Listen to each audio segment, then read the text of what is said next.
Pietrabbondante is a comune in the province of Isernia in the Italian region Molise, located about 30 kilometers northwest of Campobasso and about 20 kilometers northeast of Isernia. Pietrabbondante borders the following municipalities: Agnona, Castelverino, Chiusa, Civitano del Sannio, Pescolanciano and Poggio Sanita. History: Samnites and Romans. Pietrabbondante's earliest known inhabitants were the Samnites, who arrived in Pietrabbondante in the 6th century BC. Many historians believe that it was home of the assemblies of the Samnite federal government. The Samnites called the place Bovianum, but this only lasted for a few centuries. Its demise the result of defeats in the Samnite Wars as well as the site's ultimate destruction at the hands of Lucius Cornelius Sulla. Pietrabbondante then became part of the Roman colony located in Sannio and was documented by Pliny the Elder. The Romans called the town Bovianum Vetus, the early role of which is little known. It became, however, a center of vital importance when the Romans conquered the Samnites.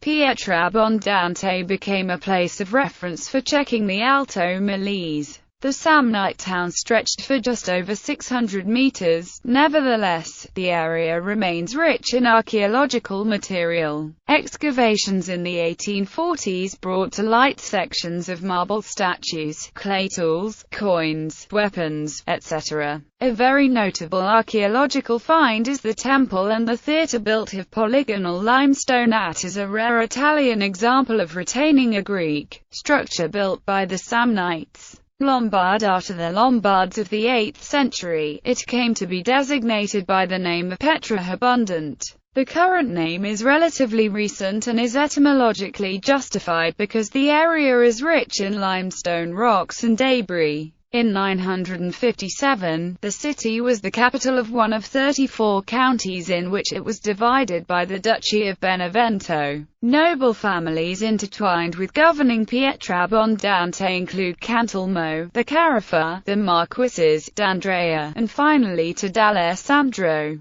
Currently the town of Pietrabbondante is a tourist site. It is situated at the base of towering rocks called Morg Caracena, which are located at the foot of a mountain on whose slopes have been found many megalithic remains. The town is also rich in flora, as there in places bordering large expanses of conifers and hardwoods. Main sites: ancient temple and theatre on the slope of Monte Saraceno. The Samnites built a complex of worship consisting of a theatre, a temple and 2 arcaded buildings on both sides. Work began in the late 2nd century BC and was completed in 95 AD. The building, as articulated, was intended both for worship and for institutional activities. The theatre-temple complex is located on the outskirts of Pietrabbondante about 966 meters above sea level, next to another small temple with arcaded shops from a previous era.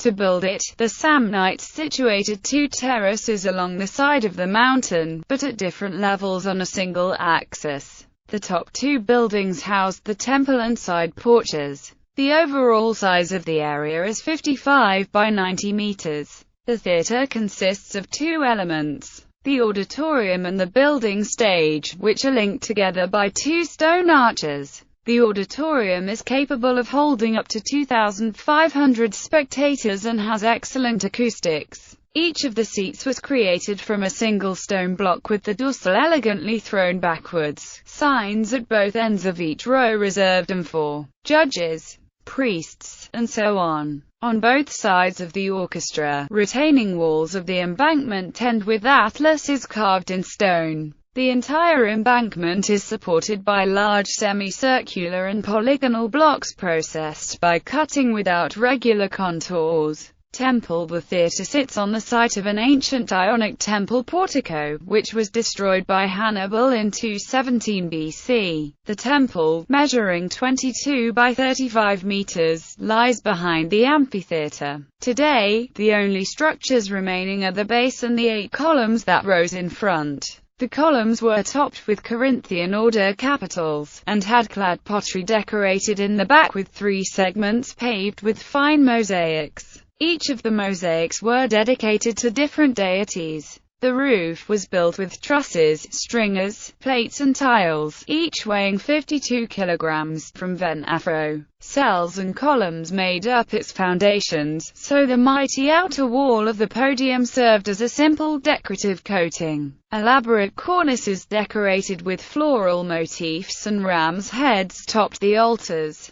The segments are usually darker than the original, like the steps of the dark sunken staircase. On the left side, an inscription in Oscan recalls Statius Claro, an important figure who built at his expense half of the podium. On the back of the temple, in the containment wall of the ground, a phallic symbol is carved on a block for protection against misfortune. At the sides of the podium, 2 porches with remains of buildings used as shops and various services complement the overall harmony. Discovery: the monument in the 2nd century AD was abandoned and completely buried by alluvium. The excavations that ultimately discovered the site were conducted in several phases. In 1857 and 1858, by the Bourbons, in 1871–72, out of interest of the province, and in 1959 and subsequent years through the intervention of the archaeological superintendent of Molise. Church of Santa Maria Assunta. The Church of Pietrabbondante is dedicated to Santa Maria Assunta. During the Feast of the Saint, which falls on the 15th of August, a procession of women carry on their shoulders the saint's effigy. The church stands on a hilltop in front of a bare rock outline called Mortar of the Cross. The bell tower and its 3 belfries feature built-in stonework on top of which stands the cross. The center bell tower features a Baroque portal, adorned with floral pattern, and includes a small niche in which there is a sculpture depicting Santa Maria Assunta herself. Above the portal is also a large window in the Baroque style. The perimeter wall rests on a massive support structure built with huge limestone blocks from the nearby archaeological site. The interior has undergone numerous transformations over the centuries and the present reflects a Baroque style. Subsequent to 1696, the building took the shape of the Latin cross, divided into 3 naves bounded by large plastered square pillars, which support the 6 arches. In the right aisle, a sarcophagus was found during the renovation work after the 1990 earthquake near the statues of St. Nicholas of Bari, St. Francis of Paola and St. Roch the Confessor. In the transept of the right aisle is the canvas by Angelico Zilenga dedicated to St. Vincent Ferrer, which commemorates the destruction of housing during World War II and the return of numerous prisoners from concentration camps. At the front of the same transept there is a baptismal font made of marble. War Memorial, a statue depicting the ancient Samnite soldier as he had, represents the sacrifice of the fallen Pietrabbondantes in World War I. An immigrant committee formed by Alessandro Di Tullio in America raised money in July 1919 to remember the war victims. Subsequently, in February 1920, the Pietrabbondante City Council proceeded to erect the War Memorial with these funds.